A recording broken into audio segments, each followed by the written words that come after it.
소인의 시아버지를 살인죄로 고소하고자 하나이다. 소인의 친정아버지를 독살하였나이다. 제1장. 아씨, 이런 일이 어디 있습니까? 며느리가 시아버지를 관청에 고소한다니 조용히 하지 못해. 벽에도 귀가 있다는 말을 못 들었느냐. 한양 종로 한복판. 조선 후기 어느 추운 겨울날이었습니다. 눈발이 휘날리는 거리에서 두 여인이 나직한 목소리로 속삭이고 있었습니다. 한 여인은 비단 치마를 곱게 차려입었지만 그녀의 얼굴에는 깊은 시름이 드리워져 있었고 다른 한 여인은 초조한 듯 주변을 두리번거리고 있었습니다. 여러분, 믿어지십니까? 조선시대의 며느리가 시아버지를 고소한다는 것이 얼마나 파격적인 일인지 말입니다. 그 시대에는 며느리가 시부모님 앞에서 숨소리조차 크게 낼 수 없었거든요. 하물며 관청에 고소장을 내민다는 것은 하늘이 무너져도 있을 수 없는 일이었습니다. 정말로 그 일을 하시려는 겁니까? 한번 엎질러진 물은 다시 주워 담을 수 없다는 말씀을 아시잖습니까? 나도 모르겠어.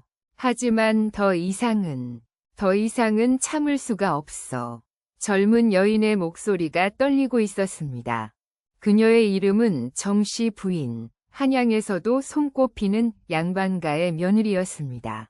23세 나이에 혼이 나여 벌써 3년째 시댁에서 살고 있었는데 평소 얌전하고 순종적이기로 소문이 자자했습니다. 그런데 오늘 이 정씨 부인이 한성부 관청으로 향하고 있었습니다. 손에는 하얀 종이 한 장을 꼭 쥐고 있었는데 바로 고소장이었습니다. 그것도 자신의 시아버지를 고발하는 내용의 고소장 말입니다. 아씨, 정말 마지막으로 한 번만 더 생각해 보시지요. 이 일이 세상에 알려지면 아씨만 망하는 게 아닙니다. 아씨의 친정까지, 아니 삼족이 멸할 수도 있는 일이에요. 동네 안악의 말이 맞았습니다. 조선시대의 며느리가 시아버지를 고소한다는 것은 단순히 가정 내 분쟁을 넘어서는 문제였습니다. 이는 유교의 근본 질서인 효와 충을 정면으로 거스르는 행위였거든요. 하지만 정씨 부인의 발걸음은 멈추지 않았습니다. 그녀의 얼굴에는 결연한 의지가 서려 있었습니다. 무엇이 이 조용하고 순종적이던 여인을 이토록 극한의 상황으로 내몰았던 것일까요? 내가 만약 오늘 이 일을 하지 않는다면 영영 기회를 놓칠지도 몰라. 그리고 무엇보다 그녀의 말이 채 끝나기도 전에 멀리서 종소리가 울려왔습니다. 한성부 관청에서 하루 업무를 시작한다는 신호였습니다. 이제 정말로 마지막 순간이 다가왔습니다. 내가 만약 오늘 이 일을 하지 않는다면 영영 기회를 놓칠지도 몰라. 그리고 무엇보다 그녀의 말이 채 끝나기도 전에 멀리서 종소리가 울려왔습니다. 한성부 관청에서 하루 업무를 시작한다는 신호였습니다. 이제 정말로 마지막 순간이 다가왔습니다. 제2장. 한성부 관청 앞 계단은 이미 여러 사람들로 붐비고 있었습니다. 대부분 남자들이었는데 간혹 보이는 여인들도 모두 나이가 지긋한 할머니들이었습니다. 그 사이에서 젊은 정씨 부인의 모습은 유독 눈에 띌 수밖에 없었습니다. 저기 저 젊은 부인이 무슨 일로 관청에 왔을까? 혹시 남편이 죄를 지어서 탄원하러 온 것은 아닐까? 사람들의 수군거리는 소리가 정씨 부인의 귀에 들려왔습니다. 하지만 그녀는 고개를 고추 세우고 당당하게 관청 문 앞으로 다가갔습니다. 여러분, 그런데 이 정씨 부인이 시아버지를 고소하게 된 이유가 무엇인지 아십니까? 단순한 시댁 갈등이나 재산 다툼이 아니었습니다. 그것은 훨씬 더 충격적이고 그 시대로서는 상상할 수도 없는 일이었거든요. 고소장을 접수받고자 하는 자는 앞으로 나오시오. 관리의 우렁찬 목소리가 울려 퍼졌습니다. 정씨 부인은 깊은 숨을 한 번 들이마시고는 앞으로 걸어 나갔습니다. 그 순간 주변 사람들의 시선이 모두 그녀에게 집중되었습니다. 소민 정씨 부인이옵니다. 고소장을 제출하고자 하나이다. 고소장이라? 누구를 고소하려 하느냐? 관리가 의아한 표정으로 물었습니다. 정씨 부인은 잠시 입술을 꽉 깨물었다가 대답했습니다. 소민의 시아버지 이판서를 고소하고자 하나이다. 그 순간 관청 앞이 쥐죽은 듯 조용해졌습니다. 모든 사람들이 자신의 귀를 의심하는 듯한 표정을 지었습니다. 며느리가 시아버지를, 그것도 판서까지 지낸 높은 어른을 고소한다니요. 관리도 깜짝 놀란 얼굴로 정씨 부인을 쳐다보았습니다. 무슨 죄목으로 고소하려 하느냐? 정씨 부인의 손이 미세하게 떨렸습니다. 하지만 그녀의 목소리는 의외로 또렷했습니다. 살인죄로 고소하고자 하나이다. 이번에는 정말로 관청 앞이 발칵 뒤집혔습니다. 사람들이 웅성거리기 시작했고 누군가는 기겁을 하며 뒤로 물러섰습니다. 살인죄라고? 누구를 죽였다는 것이냐? 관리의 목소리에도 당황함이 묻어났습니다. 정씨 부인은 고소장을 꺼내들며 대답했습니다. 소민의 친정아버지를 독살하였나이다. 여러분, 상상해 보실 수 있습니까? 며느리가 시아버지를 친정아버지 살인 혐의로 고소한다니요. 그런데 여기서 더욱 놀라운 것은 이것이 단순한 복수가 아니었다는 점입니다. 정씨 부인에게는 그녀만이 알고 있는 그 누구도 상상하지 못할 충격적인 진실이 있었거든요. 증거가 있느냐? 있나이다. 정씨 부인이 품속에서 작은 주머니를 꺼냈습니다. 그 안에는 하얀 가루가 들어있었는데 햇빛에 비춰보니 미세하게 반짝이는 것이 보였습니다. 이것이 무엇이냐? 비상이옵니다. 시아버님께서 친정아버지의 차에 넣었던 바로 그 독이옵니다. 관리의 얼굴이 순식간에 굳어졌습니다. 비상은 조선시대에 가장 흔하게 사용되던 독약 중 하나였거든요. 그런데 며느리가 어떻게 시아버지의 살인 증거를 손에 넣을 수 있었을까요? 그리고 무엇보다 왜 그녀는 지금까지 이 사실을 숨기고 있다가 오늘에야 고발하게 된 것일까요? 그 순간 관청 뒤쪽에서 말발굽 소리가 요란하게 들려왔습니다. 누군가 급하게 말을 달려오고 있었는데 제3장 말발굽 소리가 점점 가까워지더니 검은 말을 탄 한 사내가 관청 앞마당에 급히 말을 세웠습니다. 그는 숨을 헐떡이며 말에서 뛰어내렸는데 그의 옷차림을 보니 분명 양반집 하인이었습니다. 이팡서 댁에서 온 자입니다. 급히 전할 말씀이 있사옵니다. 관리가 눈썹을 치켜세우며 물었습니다. 무슨 일이냐? 이판서께서 방금 전 갑자기 쓰러지셨사옵니다. 입에서 거품을 토하시며 의식을 잃으셨다고. 그 순간 정씨 부인의 얼굴이 새하얗게 변했습니다. 그녀가 들고 있던 고소장이 바들바들 떨리기 시작했습니다. 여러분, 이 얼마나 기가 막힌 우연의 일치입니까? 며느리가 시아버지를 독살 혐의로 고소하는 바로 그 순간에 당사자인 시아버지가 독에 중독된 듯한 증상을 보이며 쓰러졌다니 말입니다. 정씨 부인, 그대가 방금 전 비상이라 하였는데 혹시 관리의 의심스러운 눈빛이 정씨 부인을 향했습니다. 주변 사람들도 웅성거리기 시작했습니다. 혹시 며느리가 시아버지를 독살하려 한 것은 아닐까? 아니다. 먼저 시아버지를 독살하고 나서 다른 죄를 뒤집어 씌우려는 것일 수도. 사람들의 수군거림이 점점 커져갔습니다. 정씨 부인은 급히 손을 저으며 외쳤습니다. 아니옵니다. 소민은 시아버님께 해를 끼친 일이 없사옵니다. 오히려 소민이야말로. 그때 하인이 다시 급하게 말했습니다. 그리고 이상한 일이 또 있사옵니다.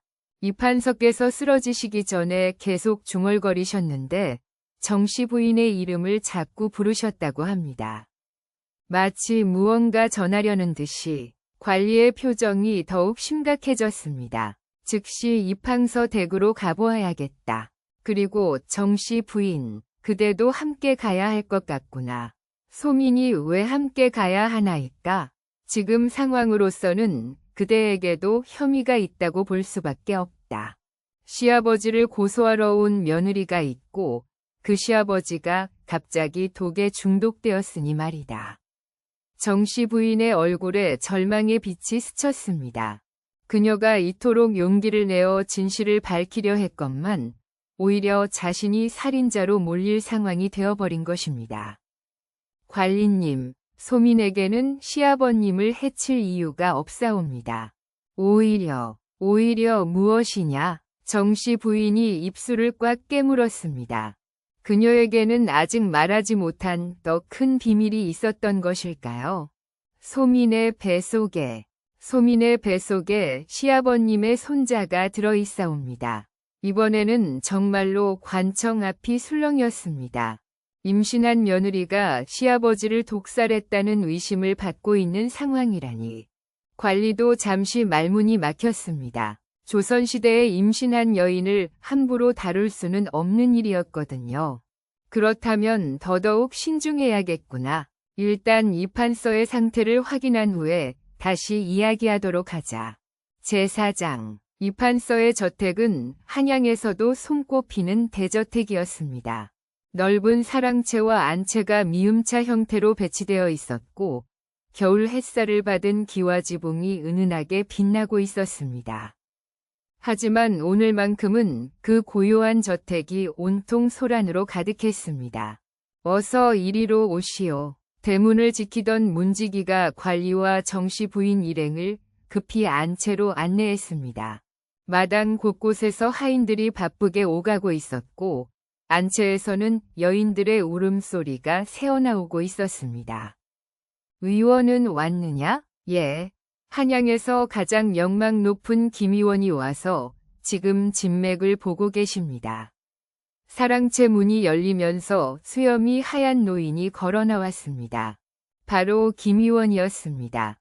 그의 얼굴에는 근심이 가득했습니다. 의원, 이 판서의 상태는 어떠하오?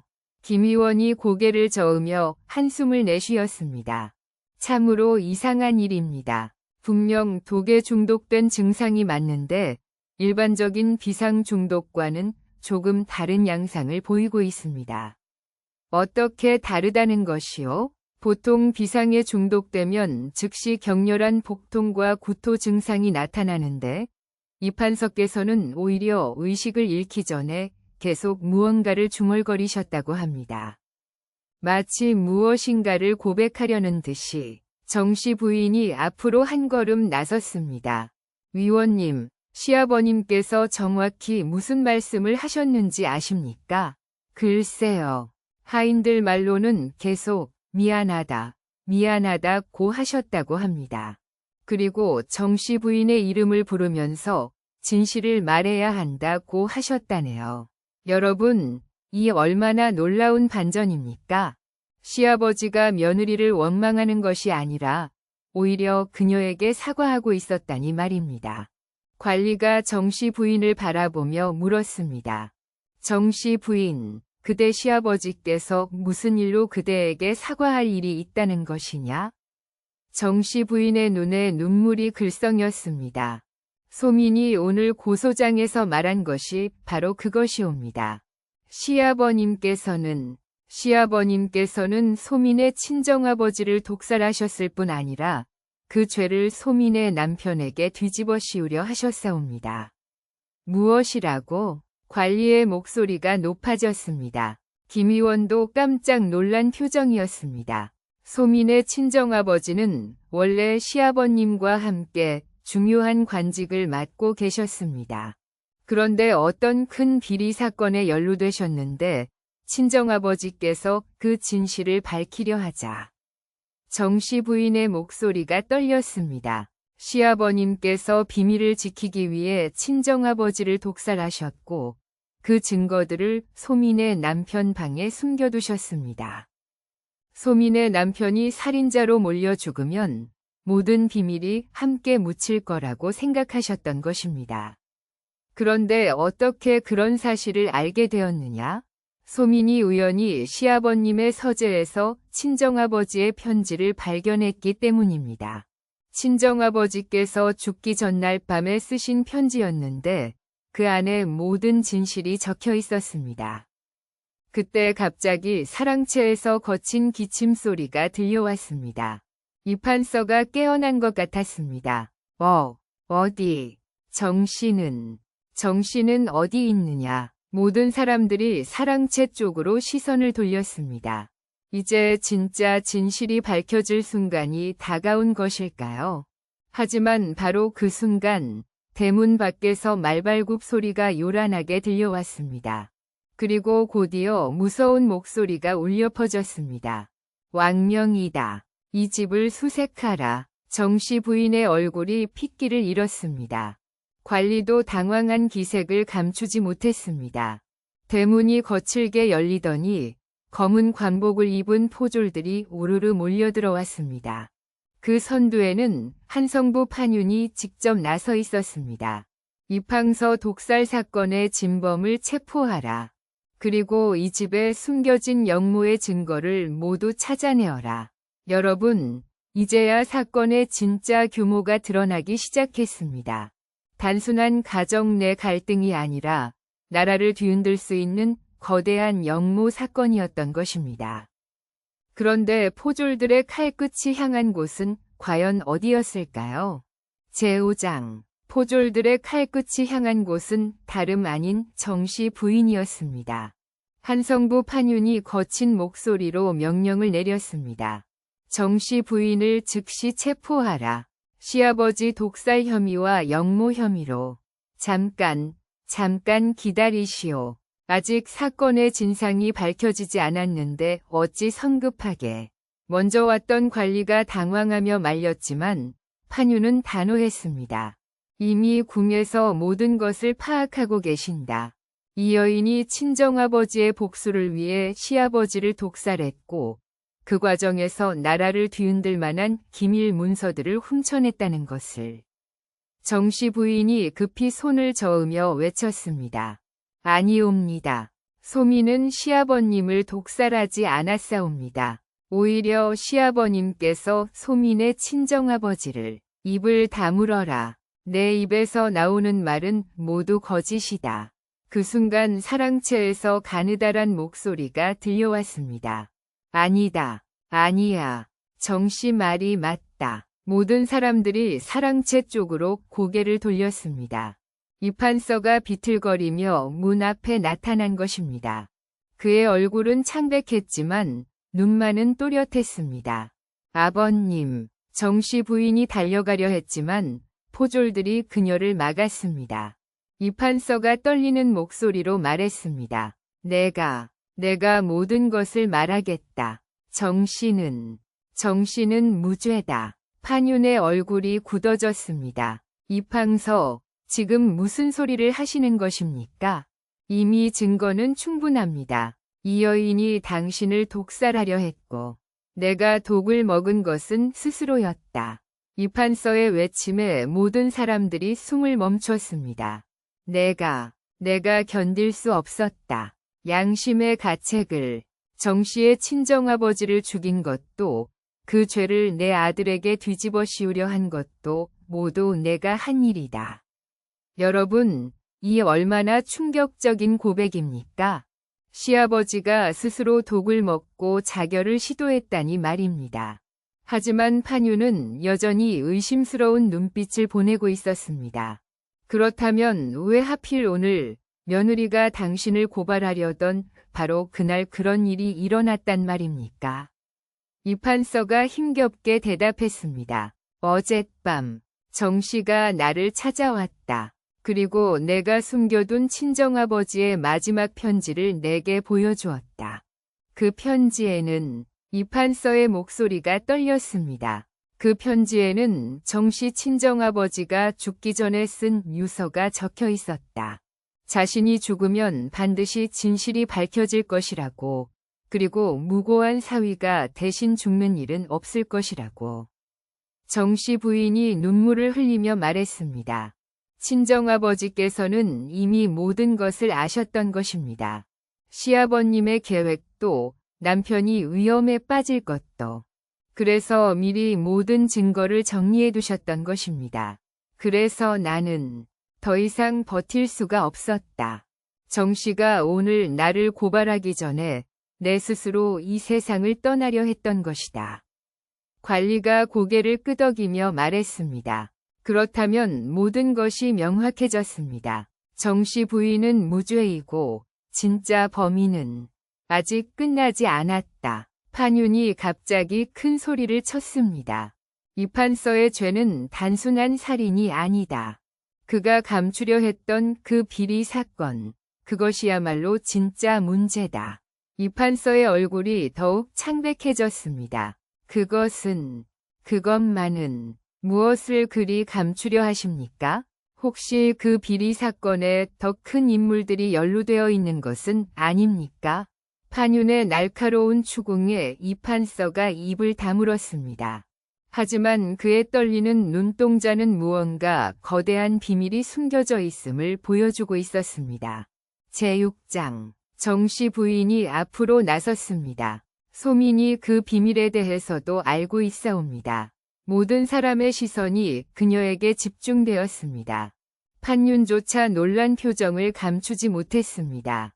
친정아버지께서 남기신 편지에는 단순히 시아버님의 살인 계획만 적혀 있던 것이 아니었습니다.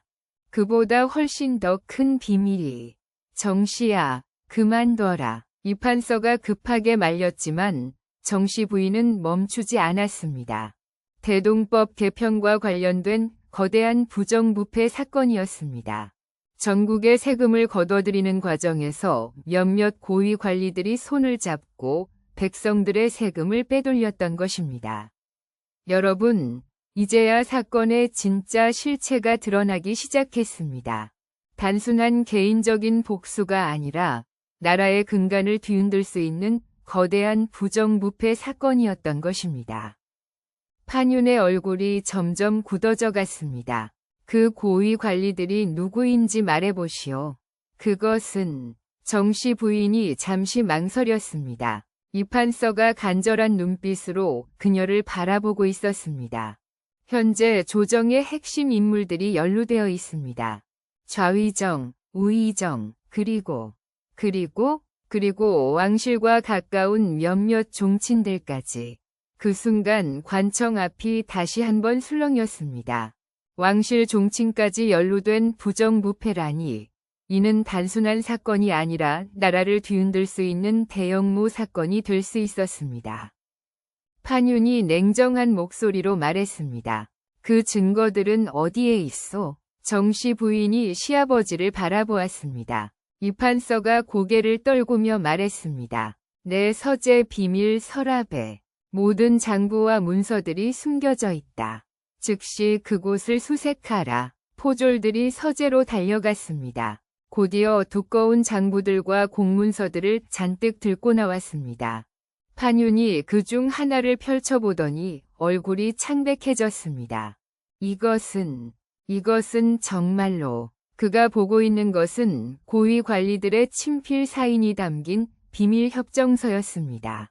세금을 빼돌리는 방법과 그 수익을 나누어 가지는 계획이 상세히 적혀 있었습니다. 이판서, 당신도 여기에 사인을 했군요. 이판서가 고개를 끄덕였습니다. 처음에는 나라를 위한다는 명분이었습니다. 왜구들의 침입에 대비해 비상금을 마련한다고 했는데 나중에 보니 그들의 개인적인 이익을 위한 것이었습니다. 그래서 정씨 부인의 친정아버지가 이를 폭로하려 했던 것이군요. 그렇습니다. 그분은 끝까지 정직한 관리셨습니다. 나와 달리 정씨 부인의 눈에 다시 눈물이 맺혔습니다. 친정아버지께서는 마지막까지 나라를 걱정하셨습니다. 자신이 죽더라도 진실만은 반드시 밝혀져야 한다고 하시며 그때 갑자기 대문 밖에서 북소리가 울려 퍼졌습니다. 궁에서 급보를 전하는 신호였습니다. 곧이어 궁궐의 내관 한 명이 숨을 헐떡이며 달려들어왔습니다. 전하의 금명이 옵니다. 모든 사람들이 무릎을 꿇었습니다. 이번 사건과 관련하여 전하께서 특별히 명하시니 관련자 모두를 즉시 궁으로 압송하라 하시옵니다. 판윤이 고개를 들며 물었습니다. 그 관련자가 누구를 말하는 것입니까? 내관이 차가운 목소리로 대답했습니다. 이 판서는 물론이고 정씨 부인, 그리고 이 사건의 증거를 확인한 모든 관리들까지. 그리고 특히 내관의 시선이 판윤에게 머물렀습니다. 특히 한성부 판윤 대감께서도 함께 오시라 하시옵니다. 판윤의 얼굴이 순식간에 핏기를 잃었습니다. 나는 왜? 전하께서는 이미 모든 것을 알고 계시옵니다. 이 부정부패 사건에 연루된 모든 인물들의 명단을 말이옵니다. 여러분, 이제야 알 수 있지 않습니까? 판윤이 왜 그토록 성급하게 정씨 부인을 체포하려 했는지, 왜 진실이 밝혀지는 것을 막으려 했는지 말입니다. 내관이 다시 말했습니다. 모두 즉시 궁궐로 향하시오. 전하께서 직접 신문하실 것이옵니다. 하지만 바로 그 순간 판윤이 갑자기 허리춤에서 무언가를 꺼내들었습니다. 번뜨시는 것이 바로 단검이었습니다. 모두 움직이지 마라. 한 걸음이라도 더 가까이 오면 이 여자부터 죽이겠다. 단검의 칼끝이 정씨 부인의 목을 향하고 있었습니다. 제7장 모두 움직이지 마라. 한 걸음이라도 더 가까이 오면 이 여자부터 죽이겠다. 판윤의 손에 들린 단검이 햇빛에 번쩍였습니다. 차가운 칼날이 정씨 부인의 하얀 목덜미에 바짝 다가가 있었습니다. 정씨 부인의 얼굴은 창백해졌지만 그녀는 놀랍게도 침착함을 잃지 않고 있었습니다. 판윤 대감, 진정하시오. 이미 모든 것이 드러났는데 이제 와서 무고한 사람을 해칠 이유가 어디 있어? 내관이 조심스럽게 말했지만 판윤의 눈에는 광기 어린 빛이 서려 있었습니다. 무고하다고? 이 계집이 무고하다고 하는 것이요? 인연이 없었다면 모든 것이 조용히 묻힐 수 있었을 텐데. 여러분, 참으로 기가 막힌 일이 아닙니까? 자신의 죄가 드러나자 오히려 진실을 밝힌 정씨 부인을 원망하고 있으니 말입니다. 판윤이 떨리는 목소리로 계속 말했습니다. 이 판서가 조용히 죽기만 했어도, 인연이 그냥 입을 다물고 있기만 했어도 아무도 모를 일이었다. 그런데 인연이 나서서 모든 것을 망쳐놓았다. 대감, 잘못 생각하고 계시오. 전하께서는 이미 모든 것을 알고 계셨다고 하지 않았소? 관리의 말에 판윤이 헛웃음을 터뜨렸습니다. 그게 다 거짓말이라는 것을 모르시오?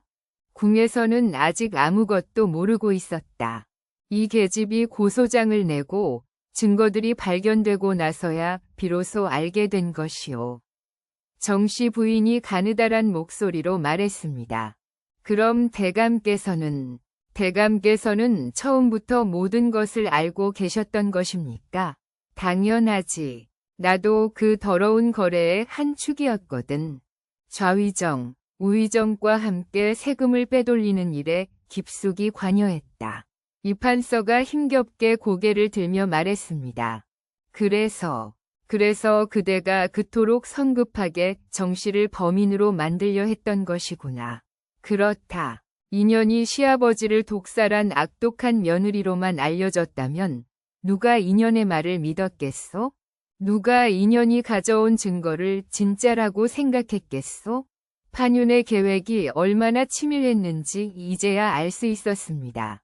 정씨 부인을 살인자로 만들어서 그녀가 폭로한 모든 내용을 거짓말로 치부하려 했던 것입니다. 하지만 이제는 끝이다. 2년만 죽으면 모든 증거가 사라진다. 잠깐, 그게 무슨 말이오? 내관이 의아한 표정을 지었습니다. 판윤이 비웃으며 대답했습니다. 정씨 친정아버지가 남긴 진짜 증거는 따로 있다. 장부나 문서 같은 것들은 얼마든지 의조할 수 있지만 진짜 결정적인 증거는 오직 2년만이 알고 있다. 정씨 부인의 눈이 커졌습니다. 설마 대감께서도 그것을 알고 계셨단 말입니까? 그렇다. 내 친정아버지가 죽기 전에 만든 그 물건 말이다. 여러분, 또 다른 반전이 기다리고 있었습니다. 지금까지 발견된 문서들보다 더 결정적인 증거가 따로 있었다는 것입니다. 포졸들이 조심스럽게 판윤을 둘러싸며 다가가려 했지만 판윤이 칼을 정씨 부인의 목에 더욱 바짝 들이댔습니다. 가까이 오지 마라. 내가 정말로 인연을 죽일 수도 있다. 대감, 진정하시오. 아무리 그래도 임신한 여인을 해치시려는 것이오. 임신한 여인이라고? 하, 그것도 거짓말일 수 있지 않소? 판윤의 말에 정씨 부인이 고개를 저었습니다. 아닙니다. 소민은 정말로 아이를 가지고 있습니다. 증거가 있소? 그때 김 의원이 앞으로 나섰습니다. 내가 직접 맥을 짚어보았소. 분명히 아이가 들어있어. 판윤의 표정이 잠시 흔들렸습니다. 아무리 악독한 사람이라도 태중의 아이까지 해치는 것은 망설여질 수밖에 없었습니다. 하지만 그의 광기는 곧 다시 되살아났습니다. 상관없다. 어차피 나도 죽을 몸. 인연과 함께 죽는다면 오히려 좋지 않소? 정씨 부인이 조용한 목소리로 말했습니다. 대감, 소민이 죽는다고 해서 진실이 사라지지는 않습니다. 무슨 뜻이요? 친정아버지께서 만드신 그 증거를 소민만 알고 있는 것이 아니기 때문입니다. 판윤의 손이 미세하게 떨렸습니다. 누가 더 알고 있다는 것이요? 정씨 부인이 시아버지를 바라보며 말했습니다. 소민의 남편입니다. 소민의 남편이 이미 모든 것을 알고 있습니다. 그럴 리가. 내 남편은 지금 지방 관직으로 나가 있지 않소? 그렇습니다. 하지만 떠나기 전에 소민이 모든 것을 알려드렸습니다. 그리고 만약 소민에게 무슨 일이 생기면 즉시 한양으로 올라와 진실을 밝히라고 했습니다. 이판서가 놀란 표정으로 며느리를 바라보았습니다. 정씨야, 그런 일을. 예, 시아버님. 소민은 오늘 이곳에 오기 전에 이미 모든 준비를 마쳤습니다. 소민이 무사히 돌아가지 않으면 남편뿐만 아니라 친정의 형님들도 모든 진실을 알게 될 것입니다. 판윤의 얼굴이 점점 창백해져 갔습니다. 그럼 너를 죽여봤자 소용없다는 말이냐? 그렇습니다. 오히려 소민을 죽이시면 더 큰 위험만 불러일으킬 뿐입니다. 여러분, 정씨 부인의 지혜가 얼마나 놀라운지 보십시오. 그녀는 단순히 용기만으로 진실을 밝히러 나온 것이 아니라 철저한 계획을 세워놓았던 것입니다. 판윤이 절망적인 표정으로 중얼거렸습니다. 그럼 이제 정말로 끝이라는 것이냐? 대감, 아직 늦지 않았습니다. 지금이라도 자수하시면. 내관의 말에 판윤이 격렬하게 고개를 저었습니다. 자수? 자수해서 무슨 소용이 있겠소? 어차피 죄명이 확정되면 삼족이 멸하게 될 텐데. 갑자기 판윤의 눈에 다른 광기가 떠올랐습니다. 그렇다면 차라리 그가 단검을 정씨 부인에게서 거두어 자신의 가슴팍으로 향하게 했습니다. 대감, 안 됩니다. 포졸들이 급히 달려들었지만 판윤은 이미 칼을 깊숙이 찔러 넣고 있었습니다. 으악! 피가 그의 입가로 흘러내렸습니다. 하지만 그는 쓰러지기 전에 마지막으로 외쳤습니다. 정씨 부인, 네가 그 증거를 찾는다 해도 아직 끝난 게 아니다. 무슨 말씀입니까? 진짜 큰 손들이 아직 남아있다. 그들은 절대로. 판윤의 목소리가 점점 작아져 갔습니다. 그리고 마침내 그는 피를 토하며 쓰러져 버렸습니다. 김 의원이 급히 달려가 맥을 짚어보았지만 이미 때는 늦었습니다. 숨이 끊어졌습니다. 모든 사람들이 숨을 죽이고 있었습니다. 판윤의 마지막 말이 무엇을 의미하는지 알 수 있었기 때문입니다. 아직도 더 큰 배후가 남아있다는 뜻이었습니다. 제8장 내관이 판윤의 시체를 내려다보며 차가운 목소리로 말했습니다.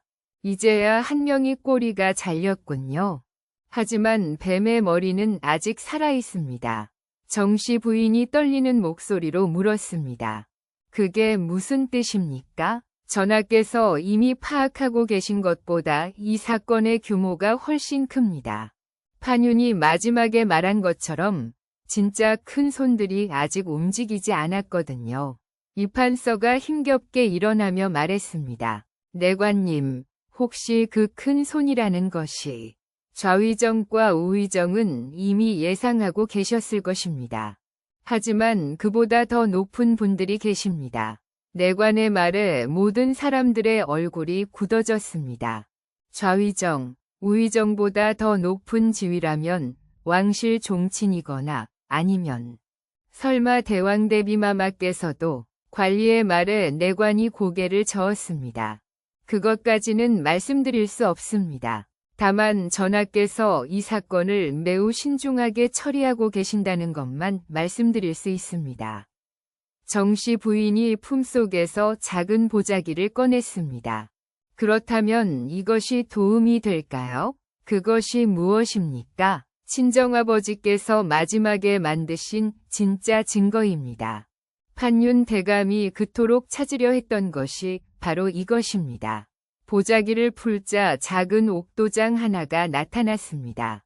하지만 그냥 도장이 아니었습니다. 도장 안에는 정교한 기계 장치가 숨겨져 있었습니다. 이것은 내관이 놀란 표정으로 도장을 자세히 살펴보았습니다. 친정아버지께서 직접 만드신 비밀 장치입니다. 겉으로 보기에는 평범한 도장이지만 특별한 방법으로 열면 안에 숨겨진 공간이 나타납니다. 정씨 부인이 도장의 옆면을 살짝 눌렀습니다. 그러자 도장이 둘로 나뉘면서 안에서 아주 작은 비단 조각이 나왔습니다. 이 비단에는 모든 거래 내역과 관련자들의 진짜 이름이 적혀 있습니다. 그리고 무엇보다 정씨 부인이 비단을 조심스럽게 펼쳤습니다.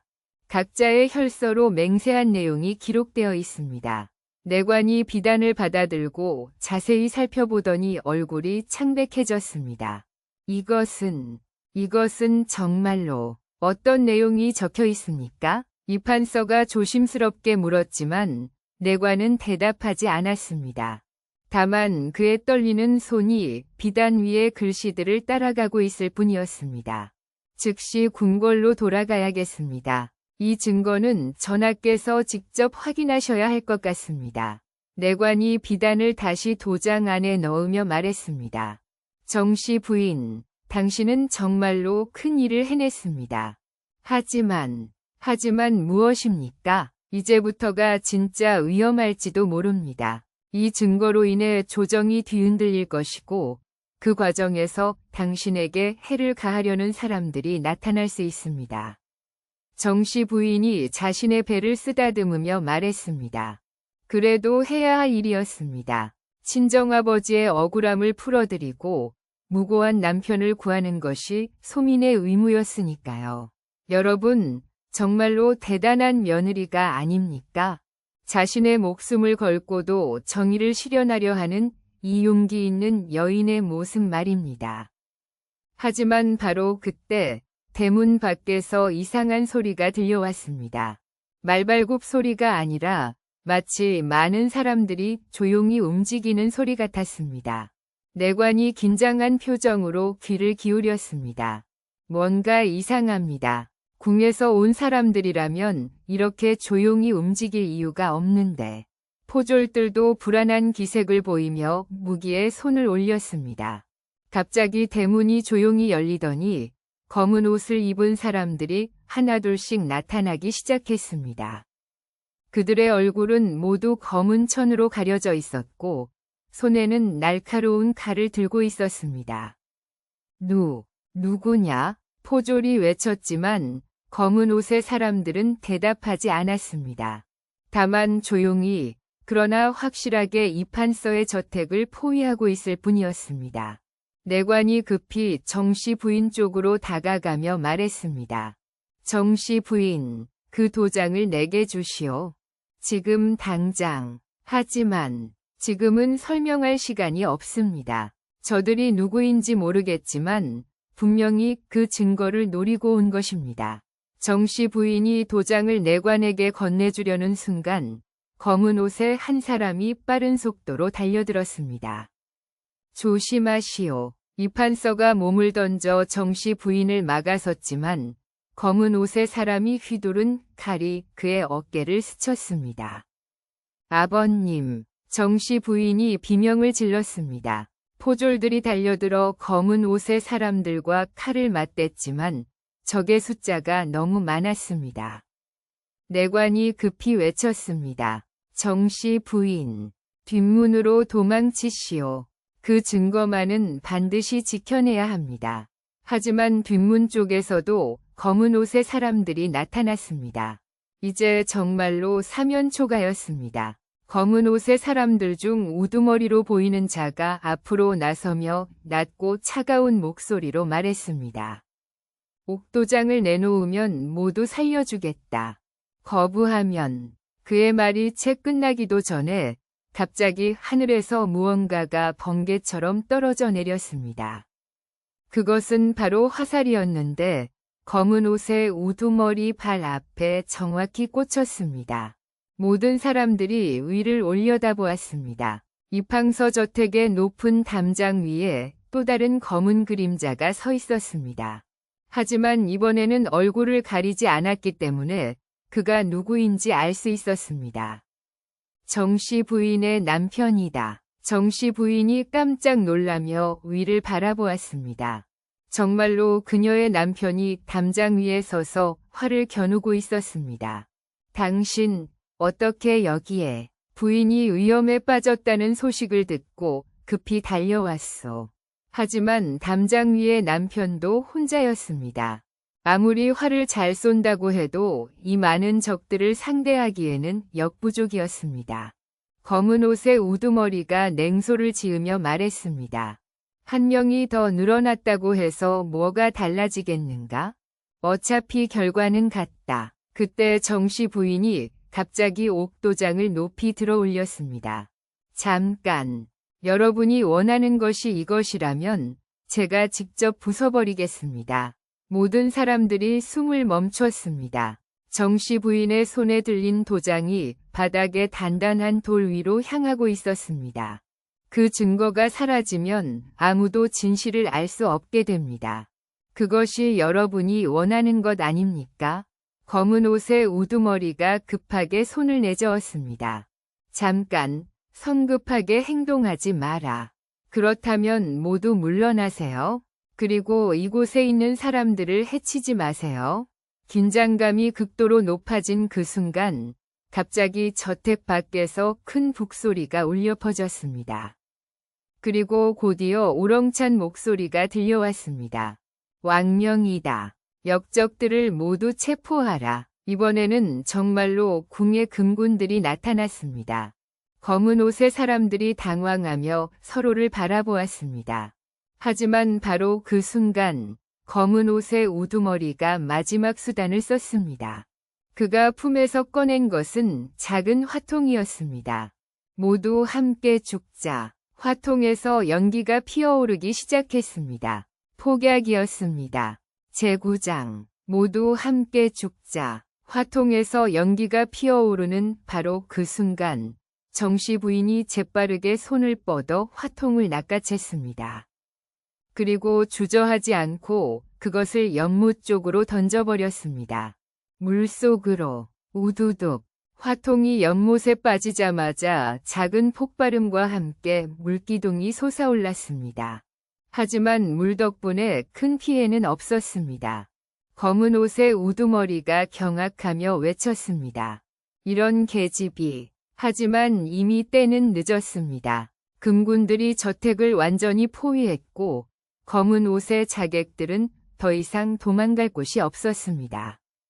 모두 무기를 버리고 항복하라. 금군 대장의 우렁찬 명령에 자객들이 하나둘씩 칼을 내려놓기 시작했습니다. 검은 옷의 우두머리만이 끝까지 버티고 있었지만 수십 개의 칼날이 그를 향해 겨누어져 있었습니다. 항복한다. 마침내 우두머리도 칼을 던져버렸습니다. 금군들이 재빠르게 달려들어 자객들을 모두 결박했습니다. 내관이 안도의 한숨을 내쉬며 정씨 부인에게 다가갔습니다. 정씨 부인, 정말로 큰일 할 뻔했습니다. 그런데 어떻게 그리 재빠르게 화통을 처리하셨습니까? 친정아버님께서 어릴 때부터 위급한 상황에서는 침착함을 잃지 말라고 가르치셨습니다. 그 가르침이 오늘 도움이 되었나 봅니다. 담장 위에서 내려온 정씨 부인의 남편이 아내를 부축하며 말했습니다. 부인, 정말 무사해서 다행입니다. 부인이 위험에 빠졌다는 급보를 받고 밤새 말을 달려왔습니다. 당신도 고생 많으셨어요. 그런데 어떻게 이곳 상황을 정확히 알고 계셨죠? 금군 대장이 대답했습니다. 전하께서 이미 모든 것을 예상하고 계셨습니다. 정씨 부인이 진실을 밝히려 하면 반드시 이를 막으려는 세력들이 나타날 것이라고 하시며 미리 금군을 대기시켜 두셨던 것입니다. 여러분, 정말로 놀라운 일이 아닙니까? 임금께서 이미 모든 상황을 내다보고 계셨다니 말입니다.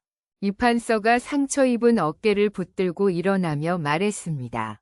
전하의 지혜가 이토록 깊으셨다니 이제야 깨닫습니다. 내관이 고개를 끄덕이며 말했습니다. 전하께서는 이 사건이 단순한 개인적 복수가 아니라 조정을 뒤흔들 거대한 부정부패의 일각임을 진작부터 알고 계셨습니다.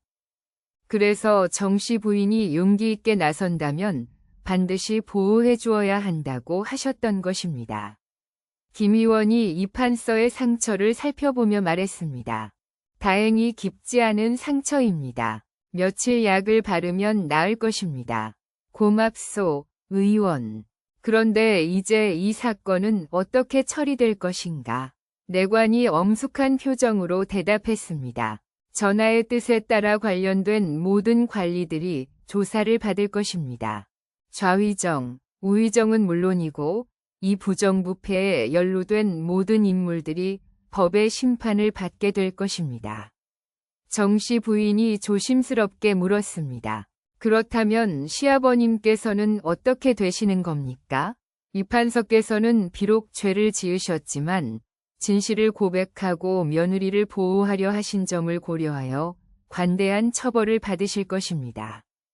그리고 무엇보다 내관이 정씨 부인을 바라보며 말했습니다. 정씨 부인께서 보여주신 용기와 지혜 덕분에 조정의 큰 병폐를 뿌리 뽑을 수 있게 되었습니다. 전하께서 크게 치하하고 계십니다. 소민은 다만 아버지의 억울함을 풀고 남편을 구하고 싶었을 뿐입니다. 그 개인적인 정의감이 결국 나라 전체를 구한 것입니다. 금군 대장이 결박된 자객들을 끌고 가며 말했습니다. 이들을 신문하면 배후 세력들이 모두 드러날 것입니다. 이제 정말로 모든 것이 끝날 것 같습니다. 하지만 내관이 고개를 저었습니다. 아직 한 가지 더 해야 할 일이 있습니다. 무엇입니까? 내관이 정씨 부인이 건네준 옥도장을 조심스럽게 꺼냈습니다. 이 안에 든 증거를 전하께 직접 보고드려야 합니다. 그래야 진짜 마지막 처리가 끝날 것입니다. 소민도 함께 가야 합니까? 그렇습니다. 전하께서 정씨 부인을 직접 만나보고 싶어 하십니다. 정씨 부인의 남편이 아내의 손을 꼭 잡으며 말했습니다. 부인, 이제 정말로 모든 것이 끝나갑니다.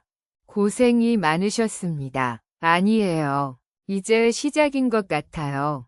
우리 아이가 태어나면 이 아이에게 떳떳한 세상을 물려주어야 하잖아요. 여러분, 얼마나 아름다운 마음가짐입니까? 자신만의 안위가 아니라 태어날 아이와 미래 세대를 생각하는 이 숭고한 마음 말입니다. 사흘 후 경복궁 근정전에서는 역사상 보기 드문 대대적인 숙청이 이루어졌습니다. 좌위정과 우위정을 비롯하여 수십 명의 고위 관리들이 파직되고 유배형에 처해졌습니다. 그리고 백성들로부터 부당하게 걷어들인 세금들은 모두 국고로 환수되어 가난한 백성들을 돕는 데 쓰이게 되었습니다. 정씨 부인은 임금 앞에서 직접 사건의 전말을 보고했고 그녀의 용기와 지혜를 크게 치하받았습니다. 임금께서는 특별히 그녀의 친정아버지에게 충신이라는 시호를 내리셨고 이판서에게도 개과천선의 기회를 주셨습니다. 그로부터 석 달 후 정씨 부인은 건강한 아들을 낳았습니다. 그 아이는 훗날 조선 최고의 청렴한 관리가 되어 어머니의 정신을 이어받았다고 전해집니다.